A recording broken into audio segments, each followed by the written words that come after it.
Hi, this video is about the difference between electrons and electricity. The short answer is voltage is the difference. Now, if you take a bunch of electrons and squeeze them all together into close proximity with each other and you hold them there, you have created potential energy. Because electrons are all negative electric charges and they don't want to have anything to do with each other. Negative charges repel each other, so they want to get away, but you're holding them together, creating potential energy. Just as in if you took a spring and you compressed a spring, you know it's got potential energy stored in it.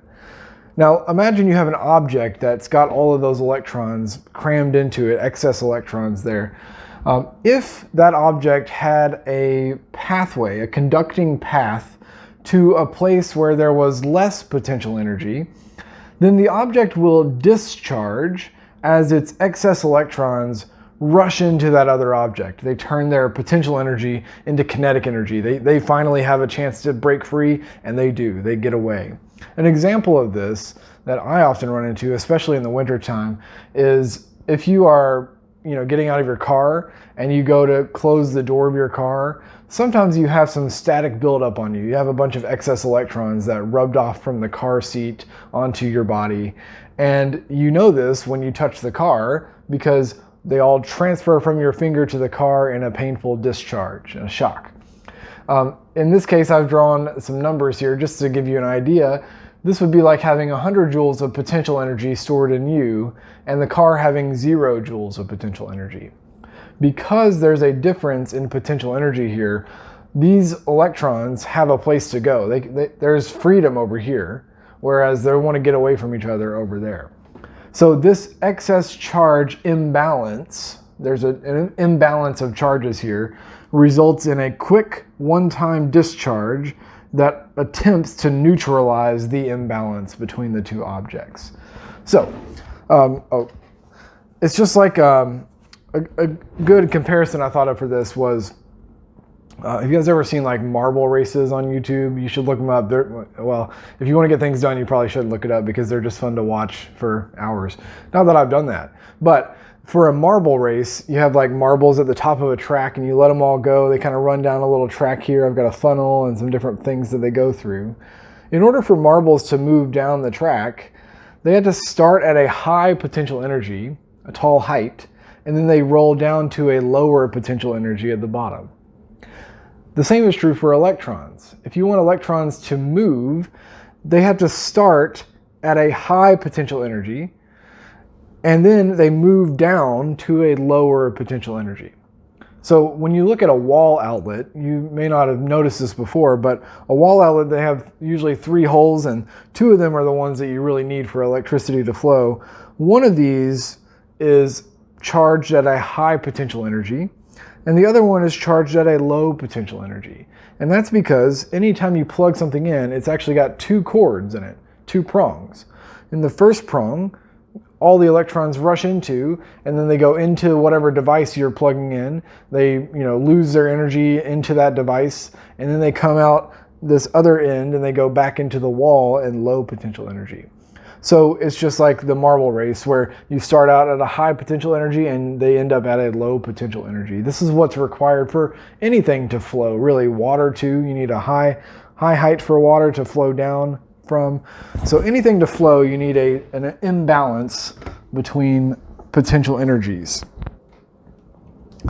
And for electric potential energies, this imbalance or the difference in electric potential is called voltage. So you've probably heard that term before, but this is the technical physics definition of it.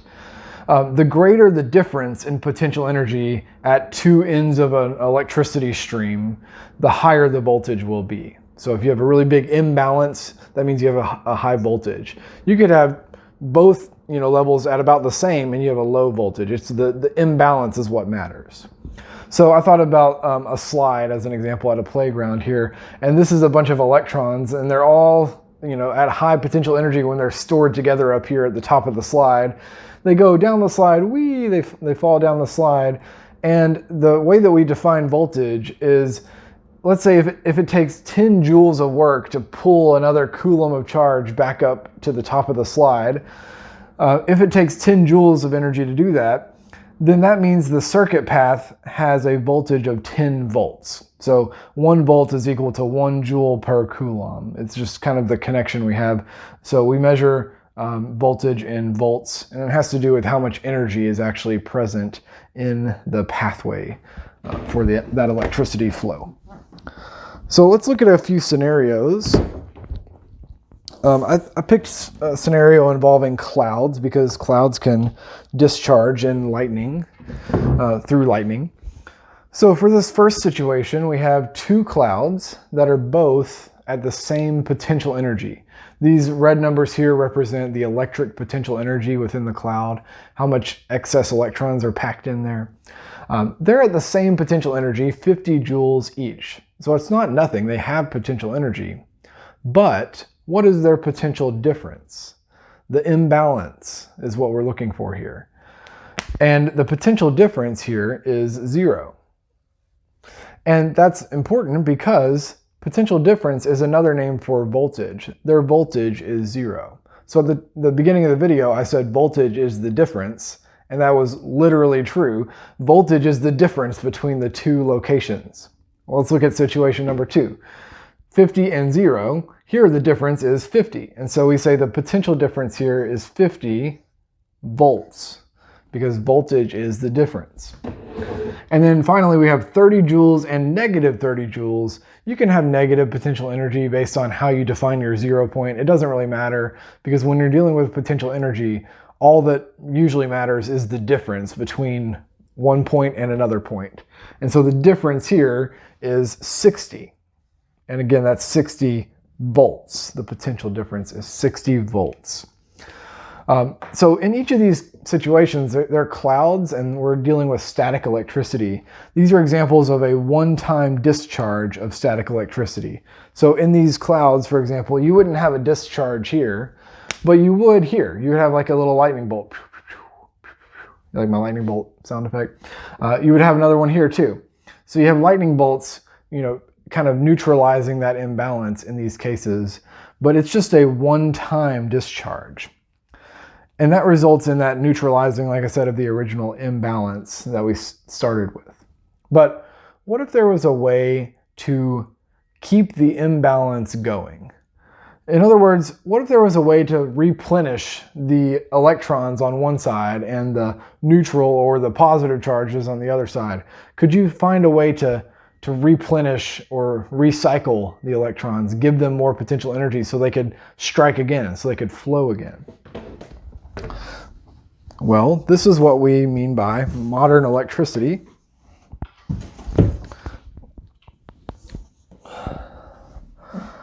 If you have an ongoing imbalance of potential energy, meaning, one side is always at a higher potential energy than the other, then that would result in a continuous flow of electrons, or that's what we call modern electricity, a continuous flow of electricity. So going back to our marble race over here, marbles are going down the track here into the funnel and then onto the ground. That's the end of the story, unless you have something that could continue this imbalance, and that something could be a marble elevator. A marble elevator could pick up the marbles that are at the bottom of the track and lift them back up to the top, doing work on the marbles, raising their potential energy so that they could fall again. This is a way to get a continuous flow of marbles. But what about electricity? How could you get electrons to go back up to the beginning of a circuit and fall through it again?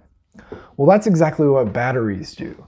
So a battery will release energy that's stored up in some chemicals inside the battery. There's chemical reactions that take place that release energy that's already been stored in the battery.